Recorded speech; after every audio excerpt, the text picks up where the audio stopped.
નમસ્કાર વિદ્યાર્થી મિત્રો, શ્રી એસએન વિદ્યાલય દ્વારા ચાલતા ઈ લર્નિંગ પ્રોગ્રામમાં ફરી એક વખત આપ સૌનું હાર્દિક સ્વાગત કરું છું. વિદ્યાર્થી મિત્રો, ધોરણ 10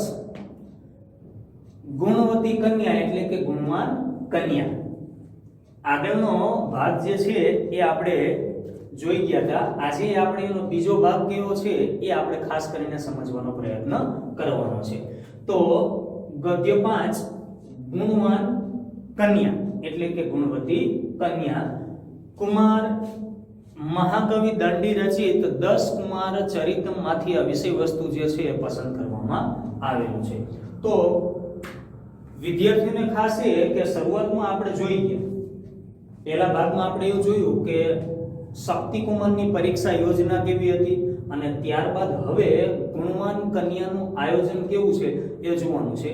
પાઠમાં આ બે બાબતો જે છે ખાસ ખૂબ જ મહત્વની છે, એટલે એ વિદ્યાર્થીઓ એને ધ્યાનમાં લેવી. તો કથાનકના ભાગરૂપે શરૂઆતમાં આપણે જોયું એ પ્રમાણે કે શક્તિકુમાર નામનો એક શેઠનો પુત્ર કાંચીનગરમાં રહેતો હતો. હવે બન્યું એવું કે જ્યારે તે જીવનના પોતાના 22મા વર્ષમાં એને પ્રવેશ કર્યો એટલે એને એક ચિંતા થઈ કે હું જેવો ગુણવાન છું એવી જ મને ગુણવાન પત્ની મળે, તો હું ગુણવાન પત્નીને કઈ રીતે પ્રાપ્ત કરું, એવી એને સ્વાભાવિક રીતે એક ચિંતા થઈ. અને એ ચિંતાના ભાગરૂપે એણે એક યોજના ઘડી અને યોજનાના ભાગરૂપે એણે એવું વિચાર્યું કે મારી યોજનામાંથી જે કન્યા પસાર થાય એની સાથે વિવાહનો પ્રસ્તાવ મૂકવાનો, જો એની સંમતિ હોય તો એની સાથે હું પરણીશ. પણ હવે આ ગુણવાન કન્યા કઈ રીતે હું પ્રાપ્ત કરું અને એની યોજના કેવી હતી? તો એ યોજનાના ભાગરૂપે ગુણવાન પત્નીને મેળવવા માટે, ગુણવાન કન્યાને મેળવવા માટે વસ્ત્રના છેડે એક પ્રસ્થ એટલે અંદાજિત 2 કિલો જેટલી થતી હશે ડાંગર, ચોખાના દાણા બાંધે છે અને એ લઈને એમ કહેવાય છે કે જુદા જુદા ગામોમાં, દેશોમાં ભટકે છે પત્નીની શોધ કરવા માટે. હવે બને છે એવું કે ગુણવાન કન્યા મેળવી કઈ રીતે? કાવેરી નદીના કાંઠે ભટકતો આવે છે, એક ગામ હોય છે ત્યાં આવી પહોંચે છે અને કૂવા પાસે એક કન્યાને જુએ છે, પાણી ભરતી કન્યા હોય છે એને જુએ છે. એટલે એના રૂપથી પેલો શક્તિકુમાર જે છે એ આકર્ષાઈ જાય છે. એને એમ કે રૂપ બરાબર છે. હવે રૂપથી એ આકર્ષાઈ જાય છે અને એ મનમાં વિચારે છે કે આ કન્યા સરસ છે, આનું હૃદય એ મને આકર્ષી ગયું છે, મને આ કન્યા ગમે છે. હવે જો જઈએ એનામાં કુશળતા છે કે નહીં એ જોઈએ. એ કુશળતા હોય અને જો એની સંમતિ હોય તો એની સાથે પરણવાનું આમ વિચારે છે અને વિનયપૂર્વક એ પેલી કન્યા પાસે જાય છે અને કન્યાને કહે છે કે તારામાં આ એક પ્રસ્થ ડાંગરથી સંપૂર્ણ પ્રકારનું ભોજન જમાડવાની કુશળતા છે. હવે પેલી કન્યા શું કહે છે ત્યાં આપણે પહોંચ્યા, ત્યાંથી આપણે ખાસ કરીને સમજવાનો પ્રયત્ન કરવાનો છે. હવે જોઈએ શું થશે. જો તત્સા ઔમિતિમ ઉક્ત્વા પ્રસ્થમાત્રમ ધાન્યમ આદાય શ્રેષ્ઠી પુત્રસ્ય યાચના અનુસારમ કર્તુમ પ્રવૃત્તઃ.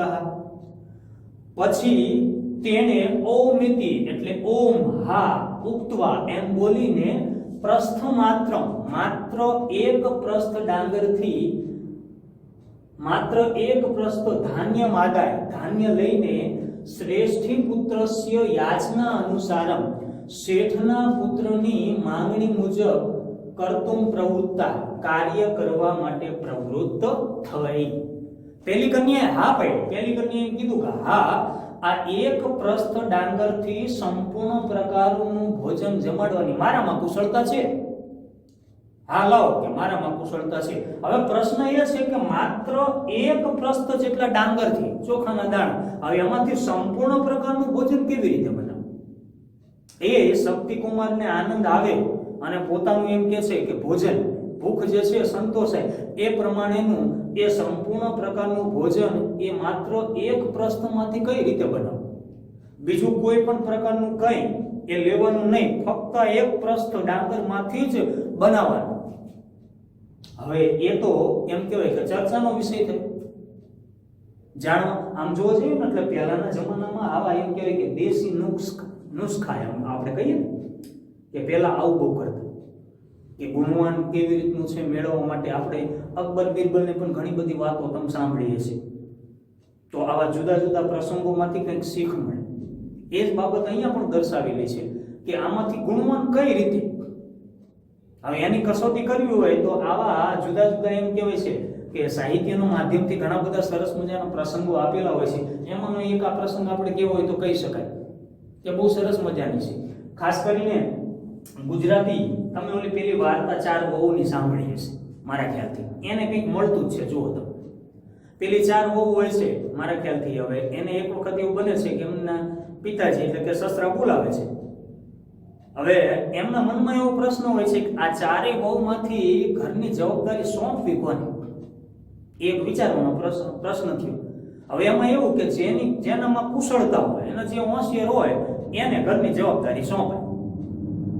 એ બરાબર છે. હવે ચારેયમાં કુશળ અને હોશિયાર કોણ એમ કેમ ખબર પડે?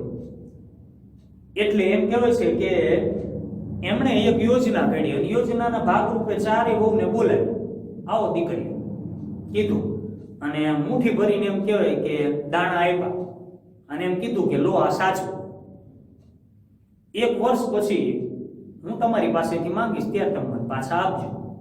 હવે એની યોજના એવી હતી કે આમાંથી હોશિયાર કોણ એ ખબર પડી જશે. એમાં પહેલા નંબરની સૌથી મોટી વહુ છે ને એને બોલાય કે લો આ 1 મુઠ્ઠી દાણા, હું જ્યારે માંગુ ને ત્યારે તમે મને પાછા આપજો. એટલે પેલી વહુ એ તો એવું કે આ ડો કે ગાંડો થઈ ગયા લાગે છે. સુખી સંપન્ન છીએ, દાણાના કોઠારો ભર્યા છે, અને 1 મુઠ્ઠી સાચવવાની વાત કરે એને બારી બારી ફેંકી દીધા. એ કે માંગશે ત્યારે કોઠારમાંથી મુઠ્ઠી ભરીને આપી દઈશું. બીજા નંબરની વહુ હતી એને બોલાવ્યા કે આવો, એને પણ એ જ કીધું, એ મુઠ્ઠી ભરીને દાણા આપ્યા અને સાચવજો એમ કીધું કે આ રાખો, હું જ્યારે માંગુ ત્યારે મને તમે પાછા આપજો. એટલે એને એમ કે આ કંઈક પ્રસાદ હશે એટલે ખાઈ ગયું.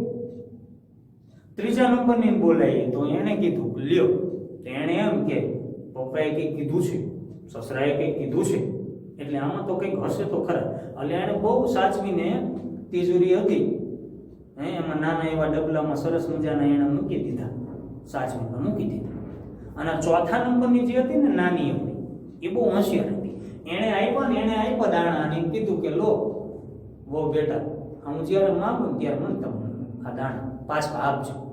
એટલે એને આપ્યા એટલે બન્યું એવું કે એને એ દાણાનો સદુપયોગ કર્યો. એને એના પિતાજીને ત્યાં મોકલી દીધા અને એના પિતાજીને કીધું કે જ્યારે તમે ખેતરમાં વાવવા જાઓ ત્યારે મારા ભાગમાં એક સામાં એક કહેવાય કે દાણા વાવી દેજો, બરાબર છે? હા, તો એમ આપી દીધું. 2 વર્ષ થયા, ચારેય વહુને પાછી બોલાવી અને કીધું કે ઓ બેટા, ઓલા દાણા મેં તમને આપ્યા હતા એ મને આપો. એમાં પહેલા નંબરની હતી, એને પૂછ્યું કે લાવો દાણા, તો એ તો મેં બારી બાર ફેંકી દીધા. લો કે લાવી દો, એને આપ્યા કે જાઓ, આમાં કઈ હે નહીં. બીજા નંબરની હતી એ તો કે હું ખાઈ ગઈ, કે મને એમ કે આ તો પ્રસાદ હશે, એને કોઠારમાંથી ભરી આપી દીધા. ત્રીજા નંબરની હતી, એને બોલાયા તો કે હા રો, એ તો તિજોરીમાં સાચવીને મેં મૂક્યા છે. એક પટારા નાનો એવો ડબ્બો પટારો છે એમાં મૂકી દીધા અને જોયો એટલે કાળા કાળા થઈ ગયા. લો કે આ તમારા દાણા. અને ચોથા નંબરની બોલે તો એને એવું કીધું કે 2 દિવસ રહ્યો, હું તમને દાણા આપીશ, પાછા આપીશ. એટલે પેલા શેઠને એવું થયું કે ચારેયમાંથી એકમાં કઈ બુદ્ધિ હે નહીં, હવે કરવું શું? તોય છતાં કીધું છે ને પેલી નાની કે 2 દિવસ સુધી આપણે રાહ જોઈ લઈએ, હાલો. એણે એના પિતાજીના ત્યાં સમાચાર મોકલ્યા અને કીધું કે મેં પેલા તમને જે દાણા આપ્યા હતા ને એ હવે માંગ્યા છે મારા સસરાએ, તમે મને પાછા આપો. તો એના પપ્પા તો ગાડું ભરીને એમ કહેવાય, કોથળા ભરીને કહેવાય ને, કોણ ભરીને ગાડા સાથે જોડીને આવ્યો અને કીધું લો ઓ બેટા આ દાણા. અને એવો એના સસરાને આપ્યા કે લો આ તમે આપ્યા તે મને દાણા. તો કે આ નહીં, એ તો મેં જે તને આપ્યા હતા ને એ દાણા તું મને આપી. તો કે તમે જે મને આપ્યા હતા ને એ મેં મારા પપ્પાને વાવાના મારા ભાગને કીધા અને એમણે 1 વર્ષ થયું, 2 વર્ષ થયા, એમ કરીને આખા ખેતરમાં વાવી દીધા. અને જે બીજા નવા થયા એ આ દાણાના જ આ બધા છે. તો એમ ચારેયમાંથી જેની હોશિયારી હતી એ પ્રમાણે દરેકને કામ સોંપી દીધું. એકને કામ કરવાનું સોંપ્યું, એકને કામ ખેતીવાડીનું સોંપ્યું, એકને સાચવણ શક્તિ સારી હતી તો ઘરની સાચવવાની જવાબદારી આપી, એકને છેલ્લી જે બુદ્ધિશાળી હતી એને ઘરની આખી બધી જવાબદારી સોંપી. તો આ રીતે એમ કહેવાય કે પહેલાના સમયમાં આવું ખૂબ જ બનતું કે આવા દેશી નુસ્ખા જેને આપણે કહીએ ને એ વપરાતા, એની ઉપરથી કોણ હોશિયાર છે એ બાબતનો ખાસ કરીને જે છે એ ખ્યાલ આવતો. તો અહીંયા પણ એવું છે કે માત્ર એક પ્રસ્થ ડાંગરમાંથી એ હવે સંપૂર્ણ પ્રકારનું ભોજન કેવી રીતનું બનાવશે એ જોવાની આપણે બાબત રહીએ. તો જો પેલી કન્યાએ હા પાડી, ડાંગરના દાણા પણ લઈ લીધા, હવે કેવી રીતનું બનાવશે? તતસા બુદ્ધિમતી કન્યા, પછી તે બુદ્ધિશાળી કન્યાએ તાન સાલી તે ડાંગરને પ્રથમમ આ તપે તપ્તવતી, પહેલા તડકામાં તપાવ્યા, તત પછી સમાયામ પરિશુદ્ધયા, પછી સમતળ શુદ્ધ ભૂમો જમીન પર તાન અઘટય તેને ખાંડ્યા કે ઘસ્યા, અને આનાથી તૃષેભ્ય તડ્ડુલાહ પૃથકઃ સંજાતા. તૃષેભ્ય તડ્ડુલાહ ફોતરામાંથી તડ્ડુલા ચોખાના દાણા પૃથક સંજાત છૂટા પડ્યા. તડ્ડુલાન સંપ્રાપ્ય દાણાને મેળવીને સા તૃષાન તે ફોતરાને ભૂષણાના માર્જનાર્થમ ઘરેણાઓને સાફ કરવા માટે સ્વર્ણકારે વિક્રેતું સોનીને વેચવા ધાત્રીમ કથયત દાસીને જણાવ્યું. તસ્માત યત ધનમ મિલતી તેમાંથી જે પૈસા મળે તેના કાષ્ઠાની આહારીથી લાકડા લઈ આવજે ચ ધાત્રી નિવેદિત હતી એમ દાસીને જણાવ્યું. જો અહીંયા સુધીનો પહેલા તો એના મહત્વના શબ્દાર્થ આપણે લઈ લઈએ, ફરી પાછી એને સમજવાનો હું તમને પ્રયત્ન કરું. જો પહેલા શબ્દાર્થ આપણે જો ઔમિતિ એટલે ઓમ હા એમ બોલી, ઉક્તવા એટલે બોલી, પ્રસ્થ માત્ર એક પ્રસ્થ, યાચના અનુસારમ કહેવા પ્રમાણે, આ તપે એટલે તડકામાં, સમાયામ એટલે સમતળ, પરિશુદ્ધયામ એટલે શુદ્ધ, અઘટયત એટલે ખાંડવું કે ઘસવું, તૃષેભ્ય એટલે ફોતરામાંથી, પૃથક સંજાતા એટલે છૂટા પડવું, ભૂષણાનામ એટલે ઘરેણાઓને, માર્જનાર્થમ એટલે સાફ કરવા માટે, વિક્રેતુમ વહેંચવા,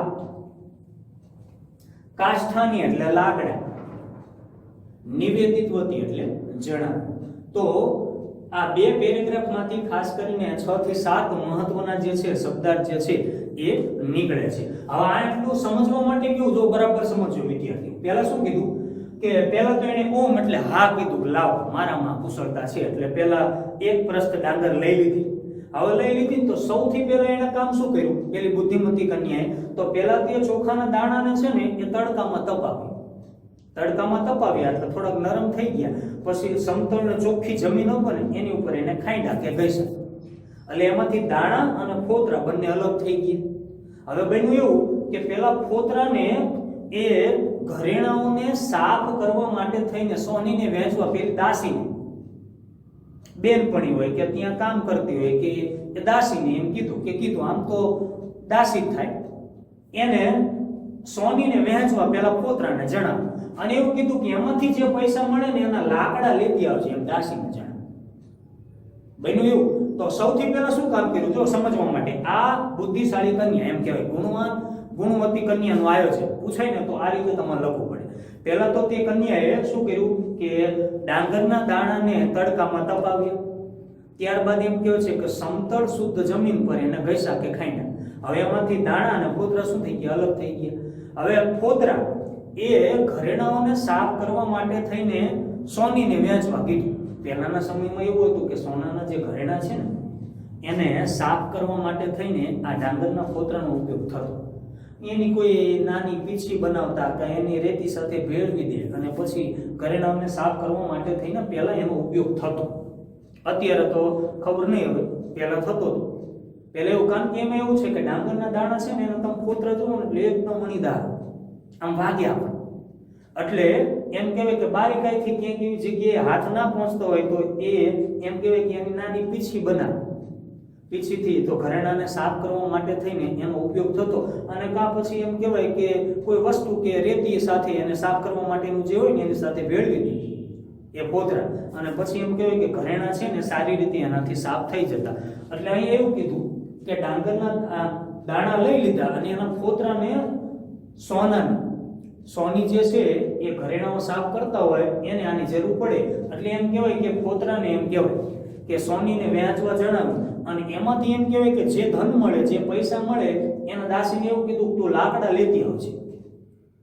દાસી લાકડા લઈને આવે એમ કીધું, તો હવે દાસી લાકડા લઈને આવશે. તો શરૂઆત આટલી થઈ. યાદ રાખવાનું, ઘટનાક્રમ આખો યાદ રાખો.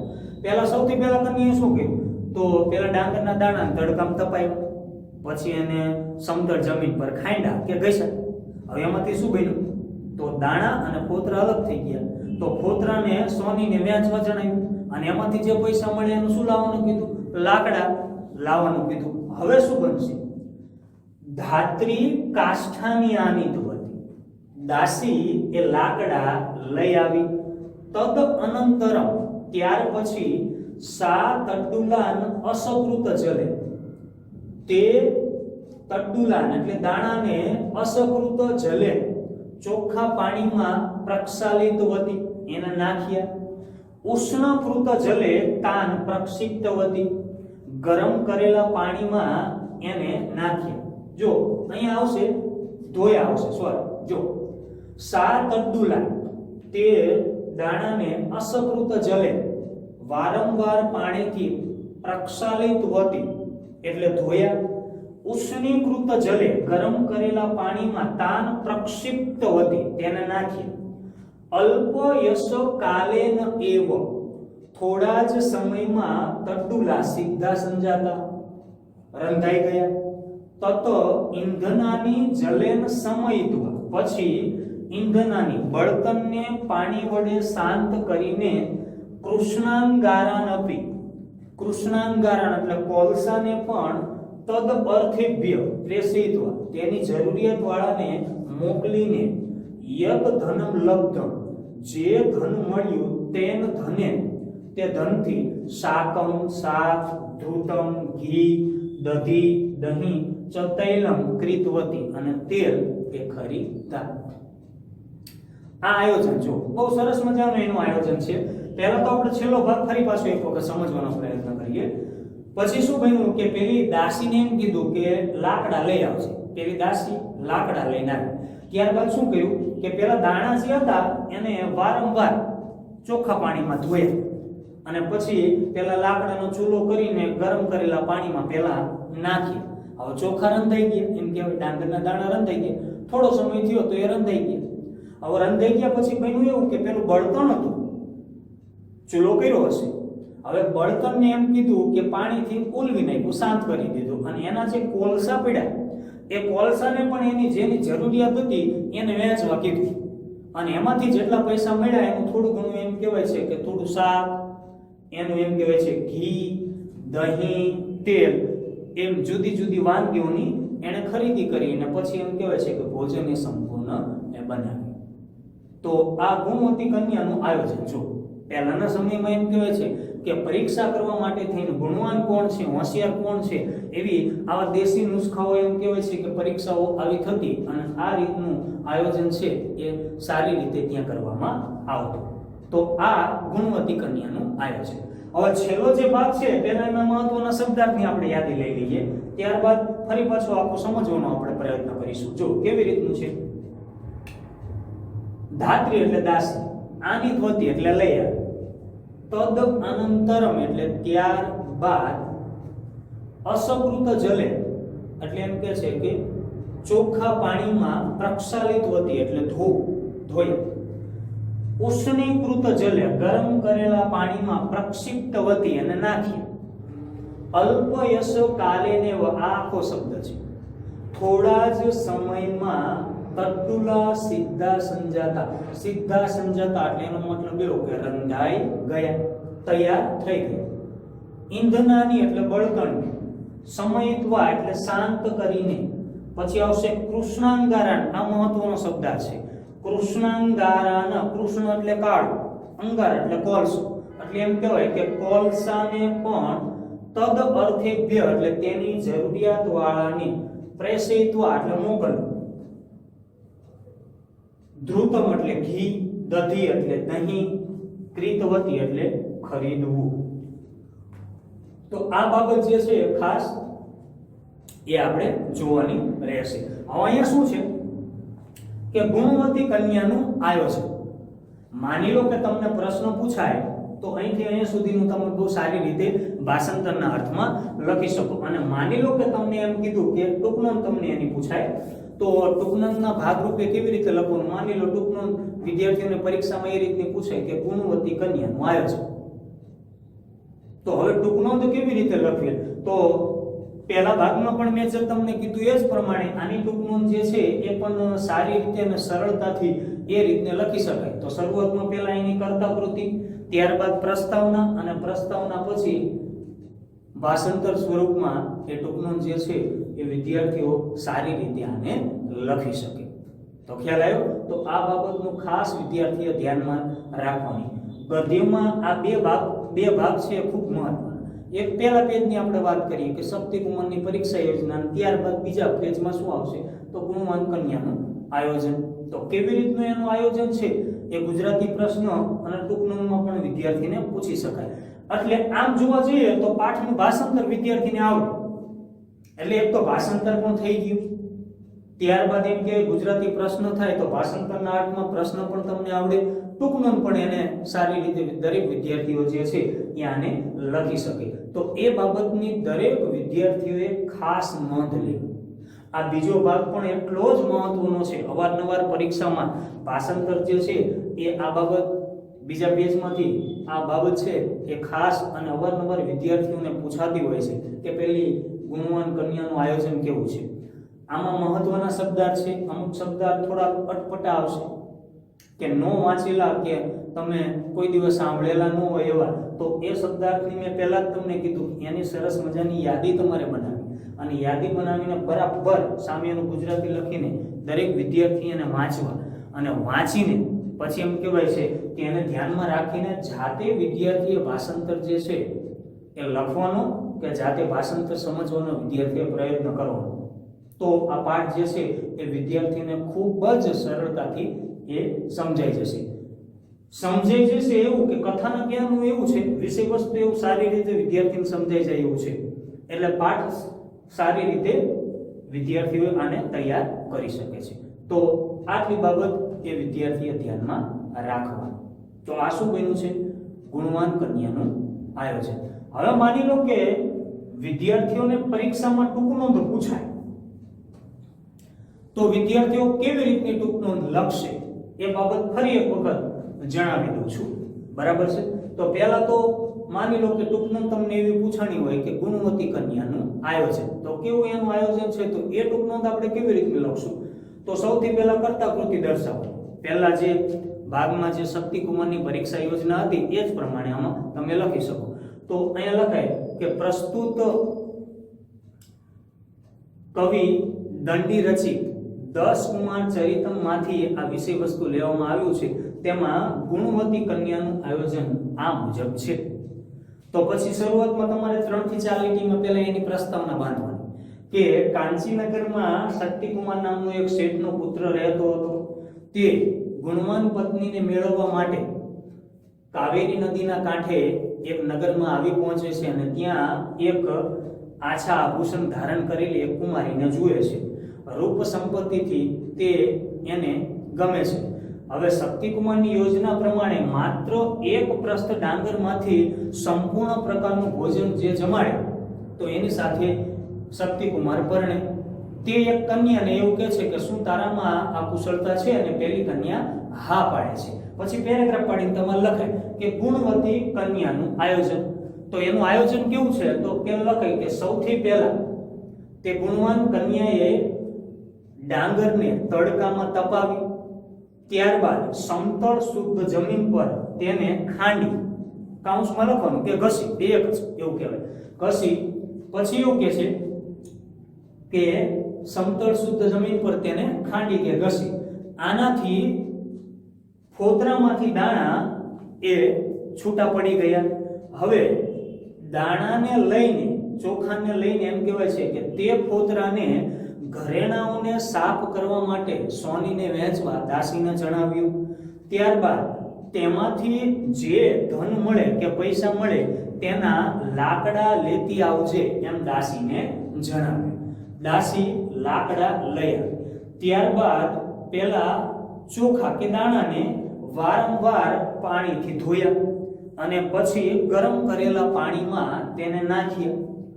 થોડા સમયમાં જ ચોખા એ રંધાઈ ગયા. ત્યારબાદ એમ કહેવાય છે કે બળતણને પાણી વડે શાંત કરીને એમાંથી કોલસાને પણ તેની જરૂરિયાત વાળાને મોકલી દીધા. એમાંથી કોલસો મેળવ્યો અને કોલસાને પણ તેની જરૂરિયાત વાળાને મોકલી દીધા અને તેમાંથી જે ધન મળ્યું તેમાંથી થોડું શાક, ઘી, દહીં અને તેલની ખરીદી કરી અને ત્યારબાદ સંપૂર્ણ પ્રકારનું ભોજન તેને બનાવ્યું. તો આ ગુણવતી કન્યાનું આયોજન આ પ્રમાણે તમે લખી શકો. ત્યારબાદ 2 થી 3 લીટી કેવી રીતનું છે એ હજી ત્રીજા ભાગમાં આવશે. એ ભાગમાં પણ ગુણવતી કન્યાનું જે આયોજન છે એમાં પણ તમે લખી શકો. જ્યારે એ ભાગની આપણે શરૂઆત કરશું ત્યારે હું તમને આ ટૂંકમાં ફરી પાછું કહીશ અને છેલ્લે આમ કરીને આપણે જે 2 કે 3 લીટી લખીએ છીએ તો એ દર્શાવવા માટે કેવી રીતની બાબત છે એ પણ હું તમને સારી રીતે ત્યારે કહીશ. તો આ ભાગ આટલું જ.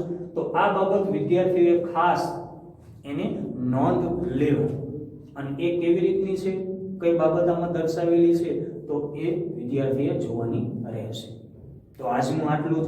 ફરી એક વખત સૌથી પહેલા વિદ્યાર્થીએ શું કામ કરવાનું? પહેલા તો પાઠના મહત્વના શબ્દાર્થ પોતાની પ્રેક્ટિસ બુકમાં એની યાદી બનાવી. ત્યારબાદ પહેલો ભાગ જે છે તો એનું ભાષાંતર લખી લેવું. એમાંથી નીકળતા મહત્વના પ્રશ્નાર્થ કે ટૂંકમાં એ જે છે જાતે લખવાનો પ્રયત્ન કરવાનો.